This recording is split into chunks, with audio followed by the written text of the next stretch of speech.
Hello, everyone. Welcome to Out of Left Field. I guess this is episode 20.5. Is Or this a half an episode? Because the Joe McFarland interview, we decided to do as a separate podcast. So is this a half a podcast? 20.5 or 20B or something like that. 20 and a third to use it in baseball terms? There we go. There we go. All right. Yeah, that was fun having Joe McFarland on from Alberta and Saskatchewan dugout stories and some conversation. It was a great conversation, and it carried us for what would have been a full episode. So, our first ever guest. Thanks to Joe for coming on. Yes. So just to be aware, this episode is going to go up first. So we're going to have the Joe McFarland interview come up on the weekend, talking about the tugboat debut and what's going on in baseball in Alberta and Saskatchewan with the Alberta and Saskatchewan dugout story. So it's a good conversation. But this episode, we focus on the Mariners, we focus on the Blue Jays. But in case you missed it, we do have to address a couple of things. And one of them is Tommy John, not the injury, but the person. The man, Tommy John, passed away on August the 15th. He, of course, we know Tommy John right now. Tommy John is known for an injury, but it comes from Tommy John. He suffered a UCL injury back in 1974. He played 26 seasons in Major League, including with Cleveland Indians, the then Cleveland Indians. Just want to emphasize that was what their name is then. Of course, now we know that's not their name now. He also played with a number of other teams here, including the Chicago White Sox from 1965 to 71, the Los Angeles Dodgers from 72 to 78. It was in 1974-75 that he had what is now known as Tommy John surgery. He tries to come back in 76 and 78. He plays with the New York Yankees from 79 and 82. And then he plays for the then California Angels from 82 to 85 and the Oakland Athletics in 1985. And then he does a second state stint with the Yankees from 1986 to 1989. So his career stats are 288 to 231 win-loss record, an ERA of 3.34, 2,245 strikeouts, 1,259 walks, and 4,783 hits. He's ranked among baseball's all-time leaders in wins, which is 28th, losses 19th, innings pitched 20th, hits allowed 10th, earned runs allowed 16th, and games started, which was 700, and which puts him in 8th, and as well as batters faced, which is 19,692, and wild pitches in 17, which is 17th. He has had a total of 187. Fascinatingly, he is not in the Hall of Fame.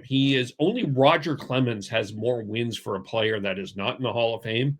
Of course, Clemens is an entirely different subject, so which we will not touch on this one because I think we could spend hours on that. But he only when he was first nominated in 1995, he earned 21.3% of the vote. He never received more than 29.6. Wonder if they do something post human post-human Posthumously. Yes, thank you. Sorry, words tough. Broadcaster. Yeah, I wonder if they do that, but unfortunately, yeah, I think that's one of the weird rules of the Baseball Hall of Fame is you do have a limitation on when. Unfortunately, that's the rule, but you wonder if that happens. But anyway, Tommy John, the man, Tommy John, did pass away this week. I mean, yeah, and you can talk about all the numbers in the Hall of Fame case, but I think For me, it's being the first one to receive the elbow ligament surgery, and it works, and he pitches 14 more major league seasons, and recovery from that surgery has improved steadily. For a long time, it was a year or two recovery, and you didn't know for sure you were coming back from that surgery, to the point now where Tommy John surgery, as it's now known, is commonplace, and probably a majority of pitchers get it at some point in their life, and a lot of pitchers get it twice, and it's pretty standard procedure coming back from it. So, a pioneer, if not a willing pioneer, who has enabled countless pitchers to have new life in their careers. Yep, agreed. If he's not a Hall of Famer in terms of a player, that's fine, I guess. But I do wonder if there's an argument for him to be part of the builder category. For sure. Yeah. And actually, we're talking about our talk with Joe McFarland that's going to be going up. Tommy John was the pitching coach for the AAA Edmonton Trappers in 2003. Oh, there we go. Well, yes, the connection of baseball.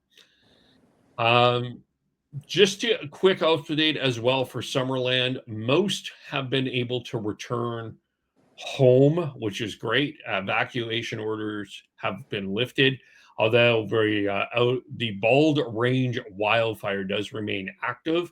If you're traveling through the area, Highway 97 in Summerland is still from 7 a.m. to 7 p.m.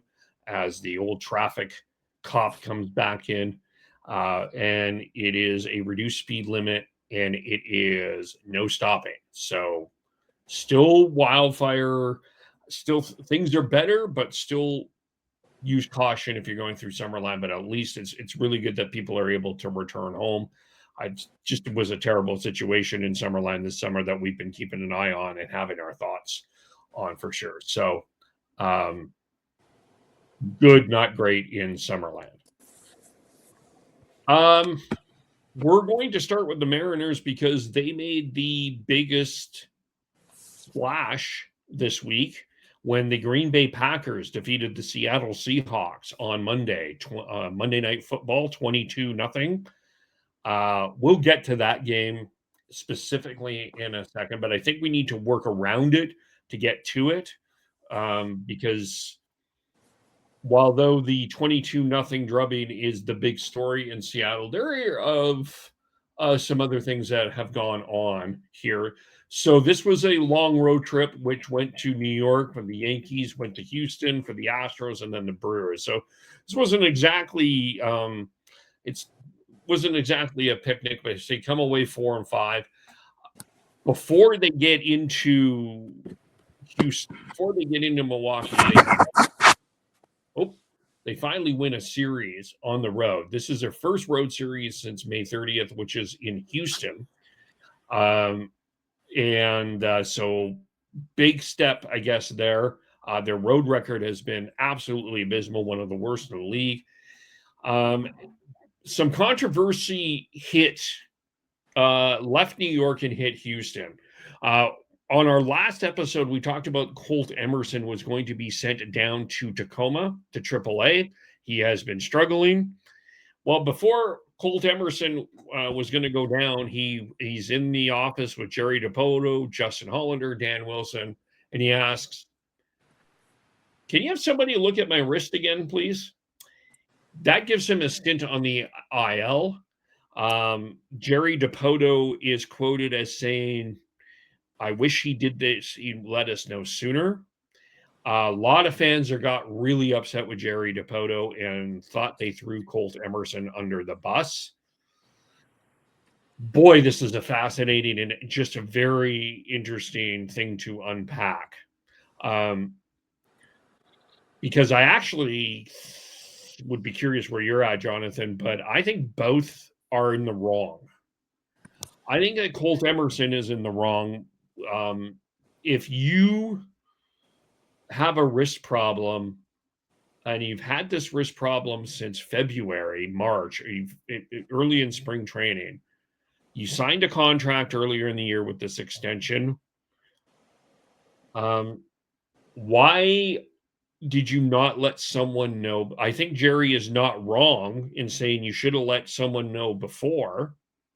So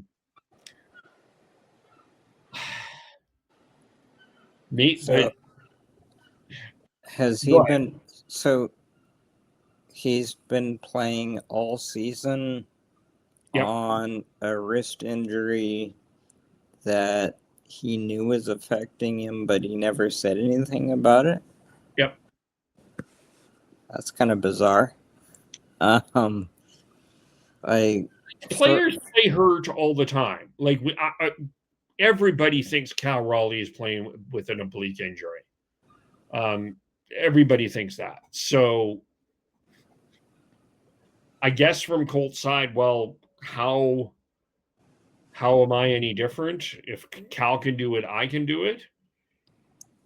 I wonder if it's the prospect status and trying to establish himself as a big leaguer, and maybe the fear of an extended IL stint being out of sight, out of mind. Wonder if he was worried about losing an opportunity to become part of the big league team. I wonder if he thought going on the IL would set him back that way. I don't know. Yeah, I mean, his numbers, offensive numbers, don't jump out at you. You could tell me more about his defense, but if it's been negatively affecting him significantly all year, I would think there would come a point where he would know that it has to get dealt with. Yeah, that's the Colt Emerson side of it. By the way, on the 12th, 4 at bats against the Yankees, 4 strikeouts. On August 11th against the Yankees, 3 at bats and 2 strikeouts. Against the Rays on last Sunday, 4 at bats, 2 strikeouts. So it's starting to affect. We're starting to see this start to really affect him here. Yeah. His defense, I think, was not spectacular, but not terrible. I think he's fine. But I think basically, I think his struggle is basically was offensively. That was the big problem. But on the other side of this, how does this get by management / medical that a prize project has a wrist injury? Yeah. That's what I'm kind of confused about too. From the Mariners management side, I don't understand how this is not an issue that somebody is either like not noticing. Like, how does this go on for so long? Yeah, that's puzzling how the medical staff doesn't become aware and send word to the higher ups. I'm not sure how a big league ball player goes that long hiding an injury. It's puzzling from both sides, and we're, without being inside, it's impossible for us to really know. But yeah, from both sides, it's weird. How he would let something that's probably taken away from his performance go for that long, and how does the team not know or deal with it for almost an entire season? Yeah, Bizarre situation.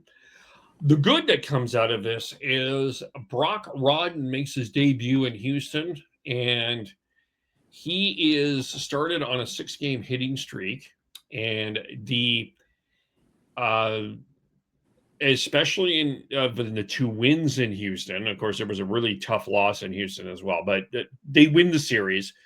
2 hits, specifically in the 8th inning, where he comes up clutch.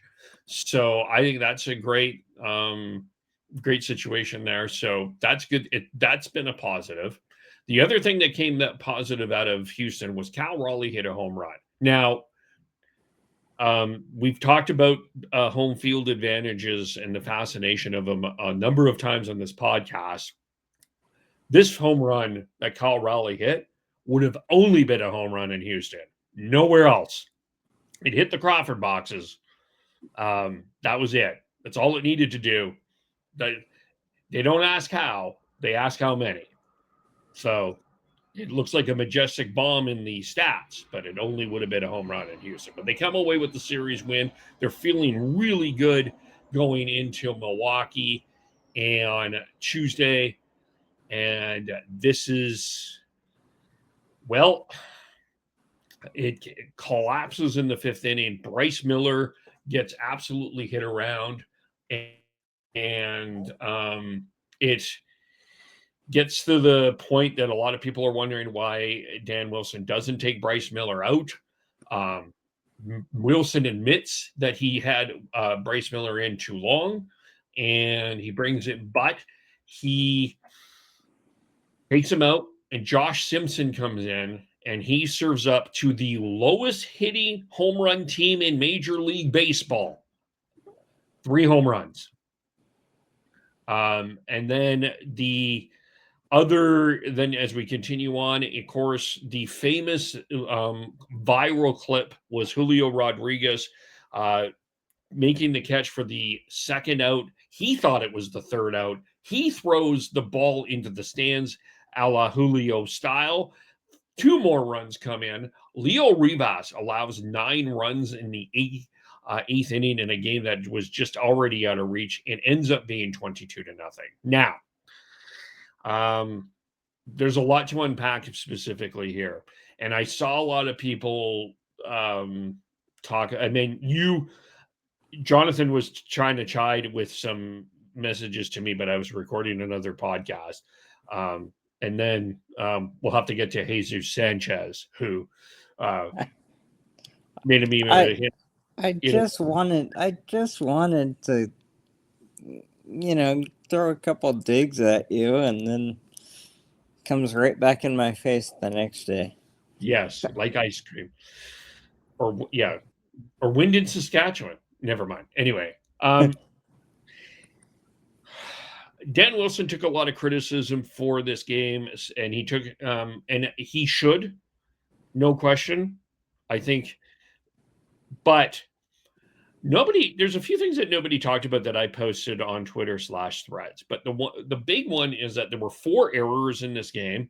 Not only the Julio one, Josh Naylor had a bad play at first base, which is included in this. There's just ultimately, and I have been pretty vocal on, I think it's time for a change in management. But I think that in the midst of all of this, I really feel that the players are getting off the hook here. Cal Raleigh's home run in Houston, that was his 14th of the year after he hit 60 last year. He has barely got to 60 hits this year. Even in this particular series in Milwaukee, Julio only had 1 hit. Josh Naylor has gone far too long without a home run. We talked about Colt Emerson. The really 2 guys that have been consistent this year, I can't even say Randy Arozarena has been consistent this year. I mean, he's done some good offensive things, but boy, he does some boneheaded defensive things too. The only 2 consistent players this year have been Cole Young and Dominic Canzone. On a consistent basis, they've been the guys. Now, there have been injuries, but starting pitching staff seems to be much better on at home than on the road. Like you could did Dan Wilson leave Bryce Miller in too long? Yes. But Josh Simpson allows 3 home runs. Is that Dan Wilson's fault? Like Nope. where does we have to kind of, it's time to put the players under some sort of accountability here. Like they haven't been good enough, especially the people that have needed it to be good enough haven't been good enough this year. And yeah, like 22 runs is unacceptable. 0 runs is also unacceptable. Like the offense continues to be a problem, and I think ultimately I come away with this after this scene, if this is sort of a turning point for the team as we continue through the year. But while I think it's fair to blame Dan Wilson, I don't think he should share the entire blame. I think it's time to ask some questions about some players in this lineup who have not been close to good enough. Yeah, I think that's all fair. You've been on Dan Wilson's case a lot of the year, and it's been slower for me to get there. But I look at, I compare the Blue Jays and Mariners, who've had similar expectations and they've had similar years. Except that on the Blue Jays side, it seems that with all the negative hands they've been dealt with key injuries and Vlad's shocking underproduction offensively, the Jays have managed to keep it within a range enough that now they've put it together and they have a chance to make something of this year. And so in Blue Jays land, I think the credit for having a chance to salvage it probably goes to John Schneider for keeping the pieces together enough. Whereas you're now seeing the Mariners have a tough year, be it the starters not being happy when they went to his 6-man, started off with Randy and Cal's thing at the WBC, and 22-0 is misleading because a lot of that was with a hitter on the mound, and Julio throwing the ball away was after it was 19-0, so anybody's mind is going to be partially checked out before 19-0. But still, Mariners and Jays are up against a lot of similar factors, and the Jays have kind of made the best of it. And optically, it looks like the Mariners, it looks like, it's starting to fall apart. Might be anyway. And you throw in the confusion we just talked about with Colt Emerson's health situation. I think in broad strokes, a team that had huge expectations, I think it's probably, if they go on to miss the playoffs entirely, it's probably gonna come back on a lot of people. And Yep. It wouldn't shock me to see Dan Wilson out, and it wouldn't shock me to see player personnel changes too. Yeah, I mean, they're gonna have to do some examination about that. Bob Nightingale did report last week that the expectation would be if the Mariners don't make the playoffs, they make a managerial change, and people are running with that. And I'm like,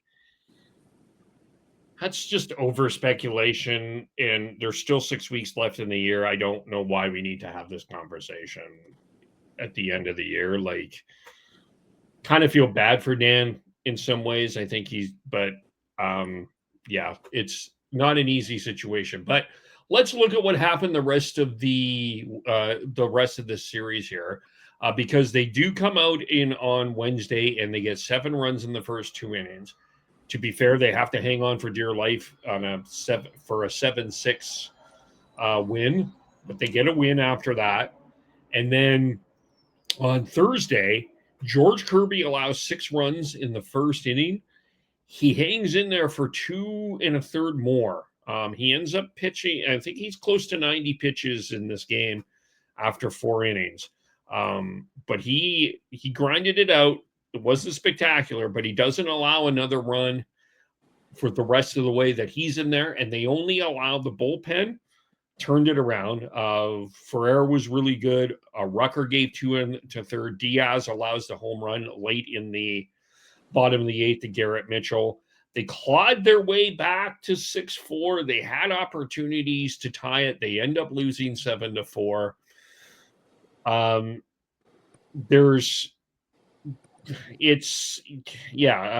Unfortunately, not Kirby wasn't great. Middle lineup, again, I mentioned Julio, 1 for 12, not good enough. They're getting an offensive spark from the returning Brendan Donovan in the leadoff spot. They slowly put him there after he came back, but he's providing a bit of a spark. As we mentioned, Brock Rodden has a 6-game hitting streak to start his career. They face the Cubs, which is the plan. Looks like the Cubs are sending 3 lefties, which, by the way, the Mariners are 29th in slugging. The Blue Jays are 30th in slugging against left-handers. And also, that means that they're coming up against the Philadelphia Phillies before they head to Toronto, which means that there's probably going to be a start. I believe that the Christopher Sanchez is going to get a start through that as well. An elite level left-hander. Not going to be easy, but they got to get through. If they want to make the playoffs, they got to start winning series. Just plain and simple here. And they're back at home where they're more comfortable. The other piece of news is Cade Anderson is expected to be called up. He is a left-hander, and the Mariners have not made that official as of this recording. It might be as we speak going through, but looking at his numbers, they are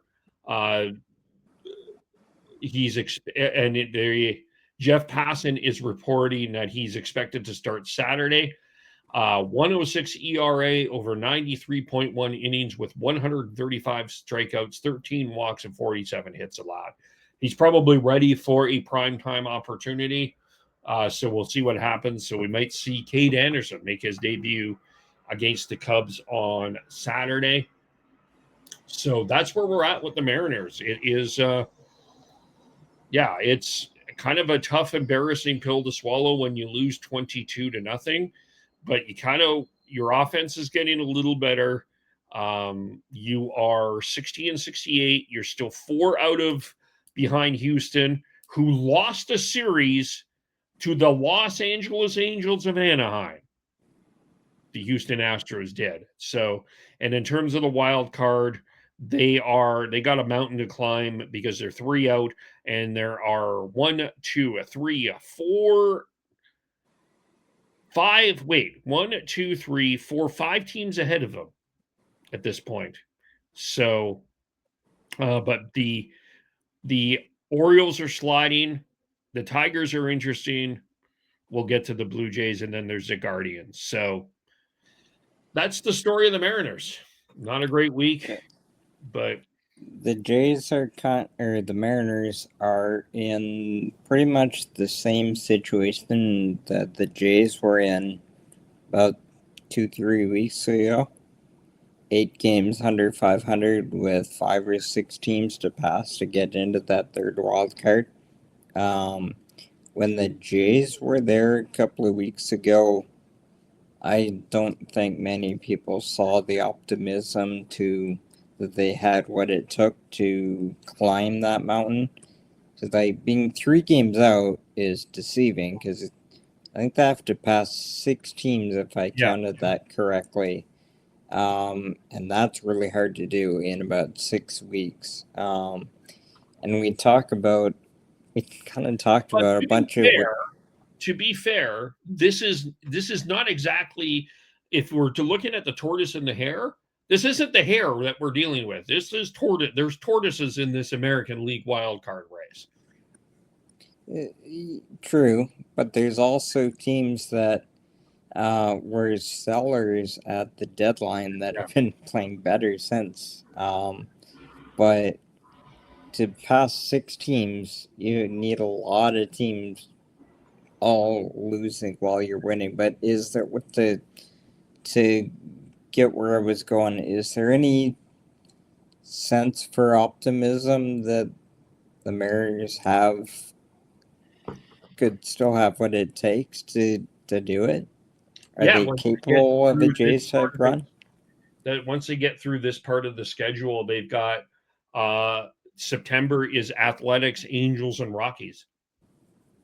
So you kind of hold water here and see what happens after that, I guess, is where your optimism is. And look, I still think this lineup, this batting lineup of 1 to 9 is still the best lineup out of everybody that is in this wild card race. They just have continued to, and we'll say this on paper, they haven't proved it. They on as results, but I think Brendan Donovan might be a difference maker here. I think him at the top of the lineup is a good thing. I think that will add. And they're expected to get Vargas and Matt Brash back here very shortly. So that will help the bullpen. They're expected to get JP Crawford back at some point as well. So they've got some reinforcements that will get back, that they can get back. I know that the mountain's high, but as we talked about off air, some of the ideas out there are from people that doubted. I think people are going to doubt the Mariners. I think there's still a chance. All right. Yeah. As you go here, I guess we now turn to the Blue Jays. Yeah. So yeah, we talked about me trying to poke some fun at you for the largest shutout loss since 1888. Yeah, I figured I'd try to get that in there one more time. I just wanted to know I was not at any games in 1888. Just wanted to make sure people were aware of that. I think it was Ryan Divish, who covers the Mariners. Yeah. Put the tweet out that it was the worst one of the worst games he's ever seen. But there was a distinction in there that it was the worst shutout loss. So there's been bigger scores out there, 25-1 or whatever, but it was the worst shutout. But I tried poking fun at you when that happened, and then I believe it was the next day, I'm pretty sure it was. Yep. The Jays in Tampa facing the Trop Monsters, because weird stuff always happens when the Jays go to Tampa Bay. Jesus Sanchez, not having a lot of fun in left field for the Jays on Wednesday. The Jays end up losing the game 7-6. But in the 4th inning, there's a ball to shallow left field that he looked really tentative on, ends up pulling up, and it bounces away from him, and that started the scoring in a 5-run 4th inning for the Rays that opened up a 7-1 lead. They came back to make it 7-6, but that's where the comeback ended. And that was one of 2 misplays for Sanchez in that game. There's another ball he was capped under on the warning track down the left field line. and just plain missed it. It bounced right beside him, and it's been a thing all year long with Jesus Sanchez. We've talked about him a bit before. They traded for him from Houston in spring training. Joey Loperfido going the other way. The best I can figure is they saw his raw power, which he does have, and the old thing that happens in baseball quite a bit is um, his power hasn't been unlocked in games, and the Blue Jays probably looked at him and said, "We can be the ones to unlock his power." And so they made that trade probably because they're down Bichette and they missed out on Tucker, so they're probably um, desperate for power, and the power hasn't materialized from Sanchez. And the bad defense, especially when he's in left field, has been a thing all year long. And he got a lot of heat for it in the media and from fans on X in the day or two afterwards.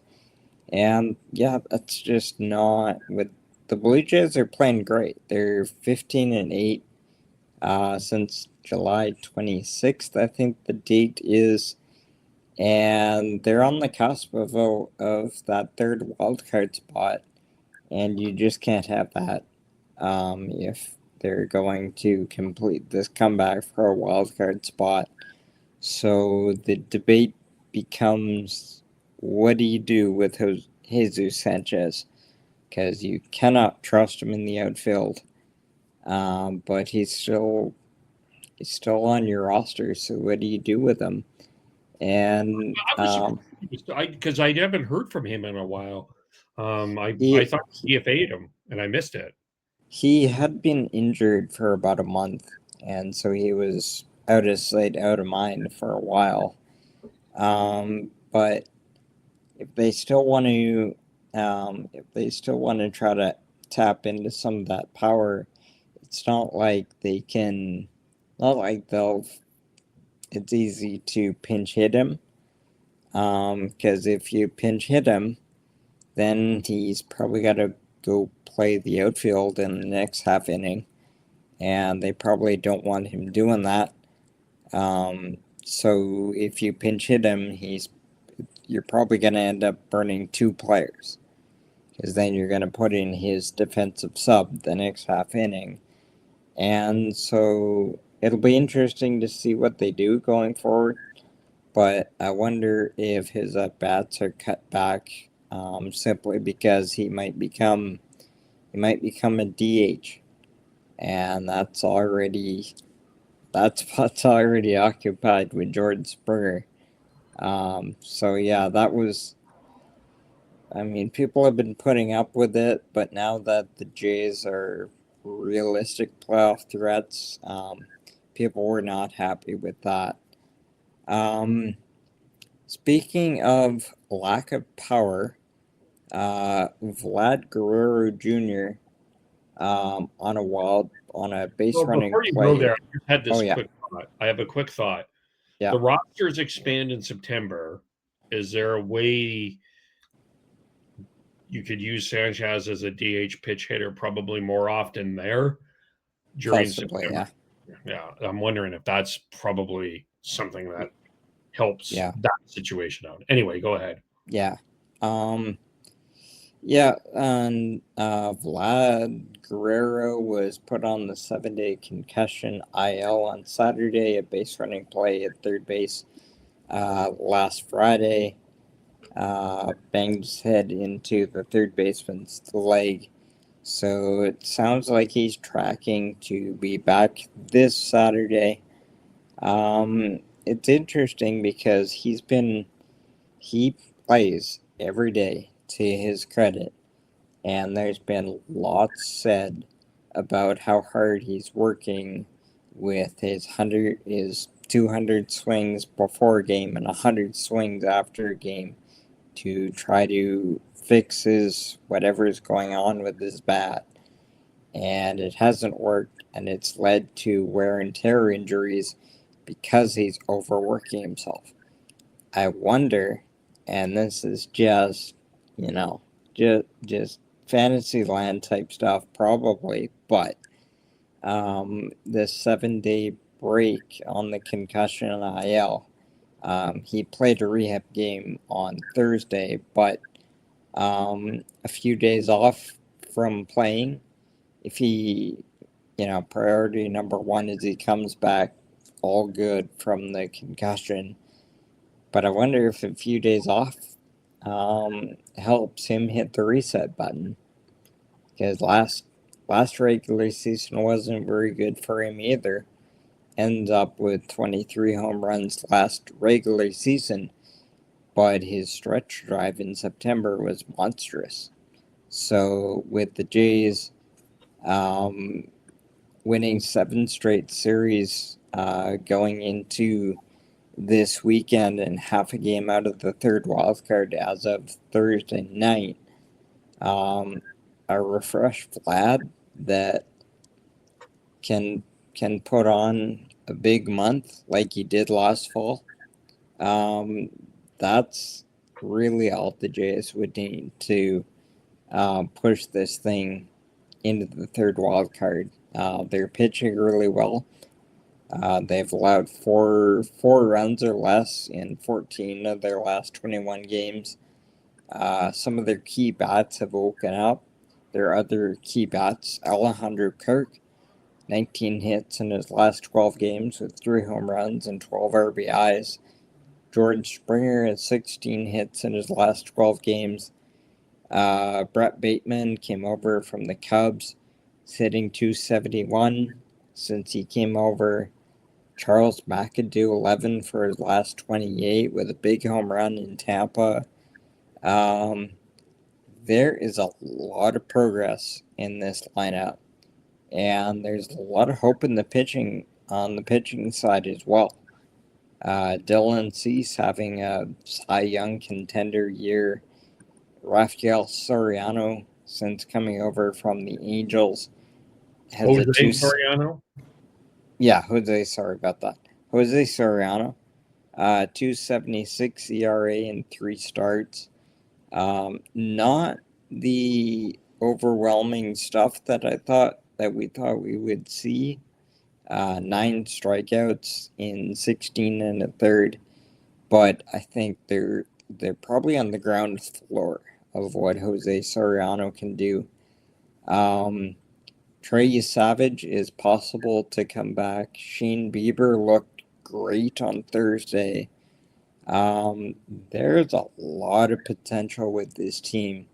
If Vlad halfway figures it out for the last month, I mean, this team is making the playoffs. And unless I have it not right, the third wild card is lined up to play, it looks like the AL West winner in the wild card round, if I have that correctly. I think that's going to be disputed because it's the White Sox are the second, and Houston is 64 and 64, and the White Sox are 66 and 61. So it could be either the West or Central. If it ended right now, it would be the Astros, right?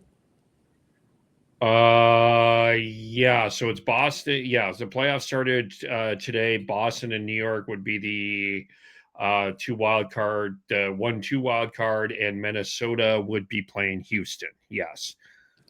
So there's whether it's Houston or Texas, or whether they heat up and it ends up being the White Sox, there's nothing there that scares me if it's a Blue Jays team that's in form. This, like we said, not having Bo Bichette, this isn't the team it was last October, but this is still a very good team. And if they're in form, I see a lot of potential with this team. So yeah, it's taken till almost September. But I'm really high on this team. Looking at their remaining schedule, and I'm not a remaining schedule guy. There's been years past with the Blue Jays where they were just waiting for the schedule to get easier. And by the time you get there, that part of the schedule isn't easy anymore, or you're banged up. And so waiting for the schedule to get easy, I don't really believe in that. But I mean, we're into the last 6 weeks or so, and on the remaining schedule, the Jays play the Mariners, Cleveland, Baltimore, Detroit, and Texas. All teams that are in that race with them. So if they're in form and they stay in form, they have an opportunity to control their own destiny in those series against their competitors. And they have Kansas City twice and the Don't Call Them Oakland Athletics. Those are series that they should expect to win or sweep one or two of them. So I'm actually very high on the Blue Jays right now, and I think that's the first time all year I've been high on them. Can I bring you back to earth? Okay, try me. Look, Charles McAdoo is not going to hit 11 for 28 the rest of the way. You may be right about Vlad and him coming back, but that's not been a guarantee yet. I think you and I are both waiting for you're waiting for Vlad. I'm waiting for Cal Raleigh to strike. And I think it might come down to if one of them do, I think what they end up in the wild card spot. I think this probably comes down to three players ultimately: Raleigh, Guerrero, and I would suggest to you Byron Buxton in Minnesota might be another difference maker. Don't count Minnesota out. They have the best offense, one of the best offenses in baseball. I think you've got some players that are really hot right now, but I think I still look at this lineup and I still would take the Mariners lineup in theory over the Blue Jays lineup. I would still take the Mariners pitching in theory over the Blue Jays pitching. It just comes down to execution, which I understand you're high on, but it just feels like with this entire wild card race, it seems like when a team gets hot, and we saw that with the Boston Red Sox, there's teams that are hot. I don't know if hot is good. That's when I'm a little concerned about. This American League is horrible. Like we can agree the American League is this is horrible. I think that I agree. And we could go into a philosophical conversation about having a format that allows a sub 500 team to be in a playoff spot. But I think the Jays are closer to being a good team having a bad year than they are a bad team. I think this is a good team that was having a horrible year until the deadline, and I think the deadline actually freed them up, not just because they brought a couple of good players in, but I think they were playing under the burden of knowing they had core World Series era players on contract years, and they knew that it could get broken up, and so the longer the underperformance went on, the more pressure they were under. And just the deadline passing, and yes, the lost Gosman and Varsho, but that what if is gone, and you've seen a lot more personality out of the group returning again, just because I think they could look around the clubhouse and say, okay, this is us now. Now let's go. And Yeah, I think they're in a really good spot, and I think like we're not asking George Springer to put in 5 good months. We're asking him to put in 2 good months, which he might still have in him. And Alejandro Kirk, I still believe is a really good hitter, and I think he's just returning back to more of who he is. Charles McAdoo, we don't know that much about him, but he sure looks like an exciting hitter. Brett Bateman, yeah, untested but energetic. He's got a point to prove. That could last a stretch drive. So yeah, I think starting pitching is a strength for the Jays. Bullpen worries me. Back to getting rid of Hoffman, I still don't like. But I think 180 in Minnesota, by the way, is the what's ERA. that? He's 180 ERA in Minnesota, by the way. Oof, yeah, that's not good. But yeah, I think the Jays are a good team that hasn't been themselves all year.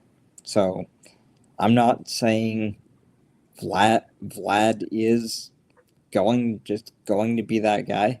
He's probably not going to figure it out until next year. But if he does, this team that has a chance to get that third wild card, I think if he does come back looking like his old self or closer to it, then yeah, that would put them over the top. And with their starting pitching, if they keep hitting, I don't see why they couldn't win that wild card round too.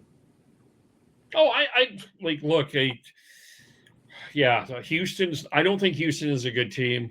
Um, one of the things I didn't talk about with the Mariners game on Friday is Jose Altuve.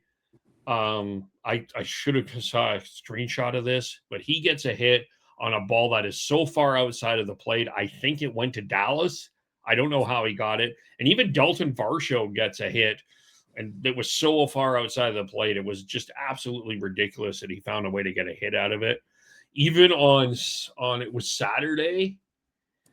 Um, Altuve pops this ball up with Sir Anthony Dominguez is on the mound. Dominguez trips and falls, and Altuve gets on base. Like there's a horseshoe up the butt in Houston, and the White Sox. I just I just think if Detroit and Minnesota were playing better, the White Sox would be a nice story fighting for a wild card spot. But division winner, I don't think they're that great of a team. And as we look ahead here with the Blue Jays and the Yankees have a good pitching staff, but they have been dismal offensively this year. Like that is what a how to put this.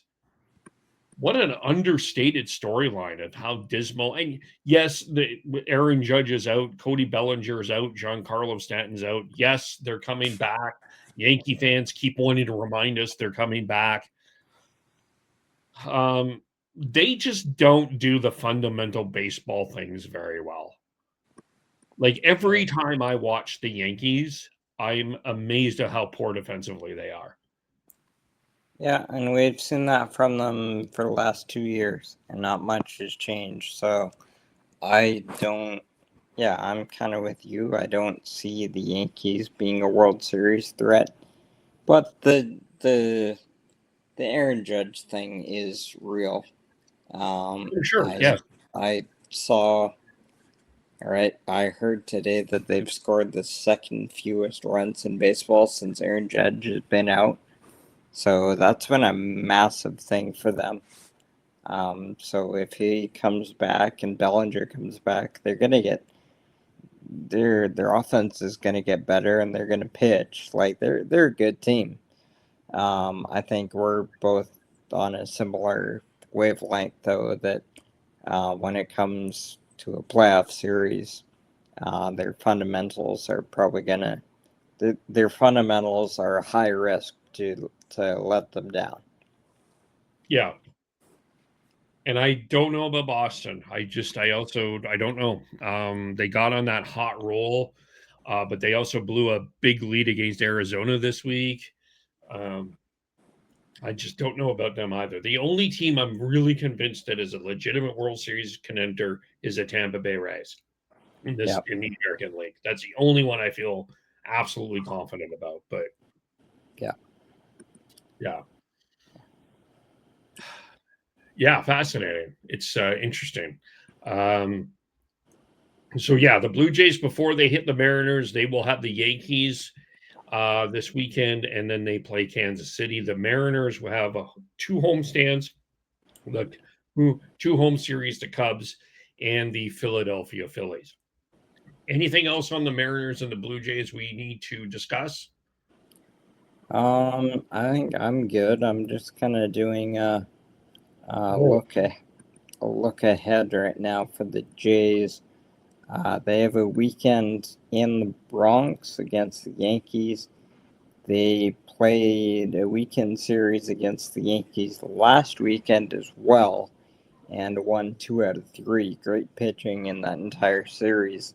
So a weekend at the Bronx and then a midweek series at home with the Royals. And then it's the Mariners going to Toronto at the end of August. oh boy, I'm just excited to see that George Springer home run over and over and over and over again. More of It that, was please. it was wonderful. Shut up. Actually, I do have one more question. I forgot. Kyle Tucker is making some news in Dodger land for especially at home. Kyle Tucker is really struggling. On the road, Kyle Tucker has been better, but he was a pursuit of the Blue Jays in the offseason. Looking back, are you glad this didn't happen? Or is it too early to have this conversation? Um, I mean, I've said about Bo Bichette that I think if he would have returned to the Jays, he wouldn't have had the same set of distractions that probably led to his struggles with the Mets. So probably a similar concept is likely to apply with Tucker, that it would have been a totally different dynamic had he come to the Blue Jays and Toronto versus going to the Dodgers. It's just kind of the part that's surprising for me about Tucker is he doesn't have to be a star with the Dodgers. He just has to be a guy, and he's still struggling. Um, so I I don't know. It, I don't know how we would have reacted um, to being in Toronto. Um, Obviously, the simple answer is yes. The Jays have been desperately missing another star caliber bat. Um, yeah, it's impossible to really know, but I know that the Jays spent a lot of their offseason last winter trying to land him, and they didn't. And so, what I definitely would regret is wasting that much of your offseason time wise in a player that you didn't get, and all the other players that went off the board in that time. They spent weeks on Kyle Tucker and were left with nobody else comparable to pivot to. And then they got themselves stuck to tie this thing in a nice little bow. They then got stuck making a spring training trade for Jesus Sanchez. So maybe that for that fact alone, I regret that the Jays didn't get Tucker. I thought as far as your comment about Tucker and the Dodgers, thought Harold Reynolds made a really good point on the MLB network where he said that Tucker's never going to live up to that contract. It's impossible to. He just has to be himself. And I think that's the adjustment when you get that kind of you're getting that kind of money and sort of there's different expectations. And probably it's not the same Kyle Tucker that Kyle Tucker was over the years. It will be interesting why I asked if it was too early, because I think we're going to see the impact of Kyle Tucker most likely in the playoffs. So that's where I think that's a fascinating, more of a fascinating conversation, because Kyle Tucker's a fascinating playoff guy. By the way, just looking at the standings, because I do think we need to have a future conversation about this. I'm looking at the National League standings. The 3 wild card records are the Cubs 74 and 54, the Phillies 70 and 58, the Padres 68 and 60. All of those would lead a division. All of those would lead the Central and the West. The teams that are out, Arizona 67 and 61, that's top, would be a top wild card. St. Louis 66 and 63, that would be a top wild card. And Miami, Pittsburgh, Cincinnati, and Washington are over 5 out. They would be in the wild card race right now in the American League. That is stunning how imbalanced that is. That's crazy. Yeah. Yeah. If the American League had some similar result, or the National League had some similar results to the American League, I think would be something we're shrugging about. But it's very concerning to me how imbalanced those records are. I'd like to see I have to look up that interleague record and see who's winning most of those series, National League or American League. Anyway, on to other things. These are sort of a couple of things we're just going to keep an eye on, and we're going to kind of delve into next week. And one of them is on Sources, Jeff Passan's podcast. The Sources Tell Jeff Passan. He's had Joey Votto on as a guest, and there has been some new footage involving Ted Williams, Jonathan. Yep. Yeah, so there is a 45-minute home video of Ted Williams on a fishing trip in the 80s, talking hitting in depth.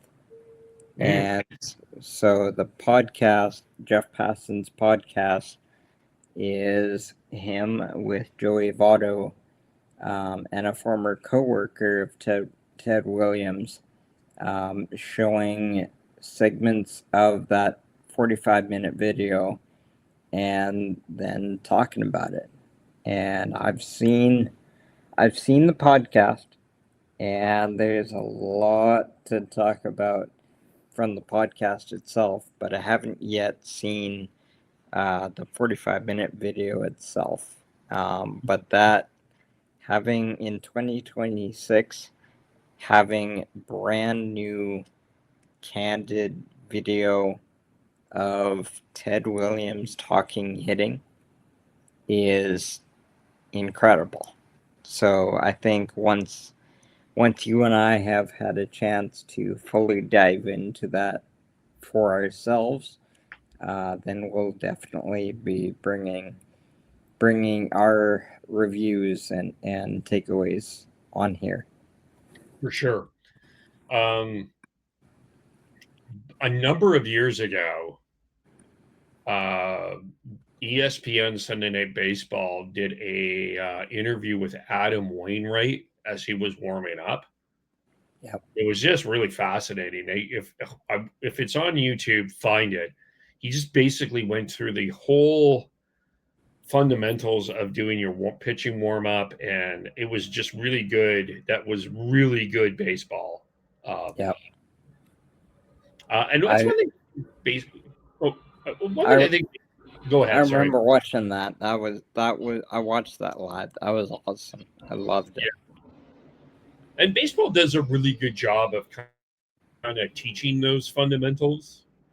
Um, there's, I really, it's one thing I've always appreciated about what baseball does with that. Um, Speaking of the Dodgers, and speaking of Jeff Passan, appears to be some new accusations going towards the Los Angeles Dodgers and their owner, Mark Walter. And uh, Passan says that these are going to come out on Tuesday. He will be on Blair. Jeff Blair has tweeted that he's going to be on the Blair and Barker podcast on Friday. So this is another thing we're going to have to dig into here. Yeah. I don't really know what to say at this point. I think I will let the accusations speak for themselves. Do know that one of the interesting things that is coming across that people are noting that if Walter leaves, Shohei Ohtani can opt out of his contract. So, yeah, this is going to be a fascinating story going forward. I think the Dodgers have already been facing some criticism regarding the Tarek Skubal trade, and of course, they did face some criticism with the Kyle Tucker signing. So I'm going to wait and see. I think the best way to approach this is wait and see. I'm not defending the Dodgers when I say that. I just don't know what exactly is going on and what we need to unpack here. Because I it does think sound like this is a bit more nefarious than acquiring a baseball player. I think we just need to know more. Like Yeah. I've heard and I've seen morsels of what could be going on, but I think on Friday that's going to be a chance to get a better picture of what is going on or what is reported or alleged to have gone on. I think we just need to know a little bit more, and then we'll be able to talk about it more credibly. So maybe next time we come on, maybe there is a fun half with Ted Williams, and maybe there's a more gritty half of the show with what might be going on with the Dodgers. Yeah, that's very possible. Anything else? I already kind of did my look ahead with the Jays, and I did a look ahead of the Mariners too with the Cubs and the Phillies. yeah, and yeah, our viewers on YouTube can see all of our online homes, X and Instagram at Out of LF Pod, Facebook Out of Left Field, YouTube episodes Out of Left Field, and audio episodes on Spreaker Out of Left Field podcast. Follow us, watch, listen, reviews, all of that is greatly appreciated. Yeah, that's my social media guy bit. But yeah, I think we're good for tonight. This one will be up on, you'll be consuming this one on Friday, and then we have a Canadian baseball episode going up on Saturday, it looks like, with Joe McFarland from Alberta Dugout Stories. So that one kind of starts with Matt Tugboat Wilkinson debuting with the Giants, and then goes more in depth into all of the major leaguers and prospects who've been coming out of the prairies the last couple of years. So that that was a fun one, and that one's definitely for our Team C and Canadian baseball fans. For sure. If you're on YouTube, click that like button, click that subscribe button. We would really help us out a lot as well. Tell your friends about us. Thank you for watching. Thank you for listening. And we will talk to you all very soon. Bye for now.